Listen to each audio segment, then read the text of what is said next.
ناحیه بدکنت جمهوری قرقیزستان و شهر اسفرای جمهوری تاجیکستان و در یک چند قلمرو را تهیه کنند. سبب قبول چنین قرارها حادثه‌های تکرار شونده در قلمرو بحث طلب بودند. در اینجا اکثر وقت مناقشه ها میان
ادامه خبرها. سردار سرریاست امنیت ملی افغانستان احمد ضیا سراج به سفر دو روزه به دوشنبه تشریف آورده است. رئیس کمیته دولتی امنیت ملی تاجیکستان صمیم یتیم فلکه با همتای افغان خود ملاقات کاری برگزار کرده است. رهبران کمیته دولتی امنیت ملی تاجیکستان و امنیت ملی جمهوری اسلامی افغانستان از مسائل مبارزه مشترک علیه تروریسم بین المللی و حفظ سرحد دولتی حرف زدند. همچنین ضمن ملاقات جانبها توسعه همکاری‌های کشورها را در ساحه امنیت در افغانستان بررسی کردند. اینچنین مسائل مبارزه مشترک با تروریسم بین المللی، حفظ سرحد دولتی و پیشگیری قاچاق مواد مخدر نیز در سخنرانی آنها بحث گردیده است. در آخر مکالمه رهبران خدمات مخصوص دو کشور به موافقه رسیدند که همکاری‌ها را جهت تامین امنیت در سرحد دولتی تاجیکستان و افغانستان ادامه دهند، از جمله در مبارزه با تروریسم، اکستریمیسم، قاچاق یراق و مواد مخدر.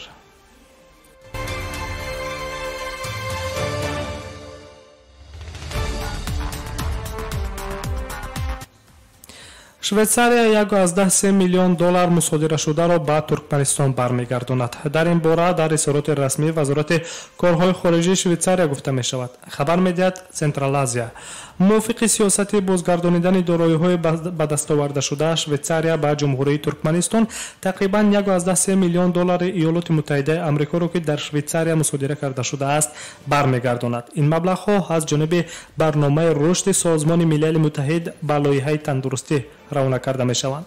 خبر داده می شود که 15 ینور در شهر برن یک سازشنامه بین شویتساریا، ترکمنستان و برنامه رشد سازمان ملل متحد به امضا رسیده است.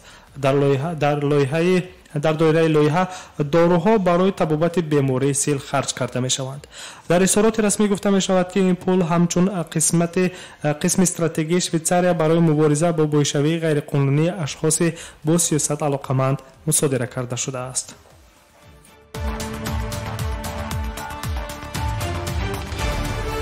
سامیان ارجمند، در آخر نشر خبری یک اعلان نیز داریم. شام جمعه 17 ینور ساعت 18 به وقت مسکو در استودیو مرکزی رادیو موجیر پخش مستقیم برنامه حقوق شما با اشتراک حقوق شناسان ساحه موجیر دایر می‌گردد. شما می‌توانید سوال‌های خود را وابسته به حالت گرفتن منزل اقامتی بود و باش در قلمرو فدراسیون روسیه به رسمیت درباره حجت‌ها طبق طلبات قانونگذاری مهنت به کار درآمدن و از کار خارج گشتن، گرفتن مزد مهنت از کارفرما و کاردهنده، حمایت خود در مقامات سودی، مناسبت با پلیس هنگام واخوردن و یا مراجعت و گذشتن خط سرحد دولتی به رادیو موجیر طریق SMS پیامک در شبکه‌های اجتماعی فیسبوک، اینستاگرام، ایمو، کانتاکت و در واتساپ با شماره 8965 151 0410 8967 111 56 46 سوال خود را بفرستید و یا در جریان برنامه که با پخش مستقیم دایر می‌گردد زنگ زده به سوال‌های خود جواب مشخص گیرید. فراموش نسازید پخش مستقیم برنامه حقوق شما شام جمعه 17 ینور ساعت 18 به وقت مسکو آغاز می‌گردد. نشر خبری را مستقیما از استودیو مرکزی رادیو مهاجر شنیدید. برنامه‌های دیگری ما ادامه دارند. ما را همراهی کنید. شبتان خوش.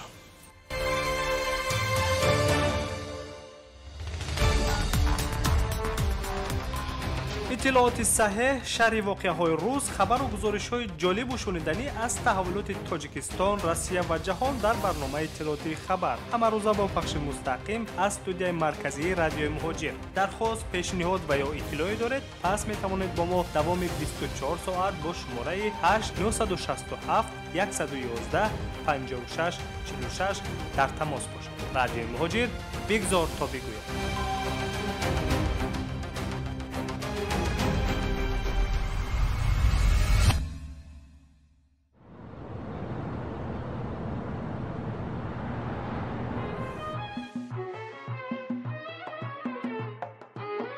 چه قزاری بکنم گله گذاری بکنم ما چه قزاری بکنم گله گذاری بکنم نگو نمیشه که با تو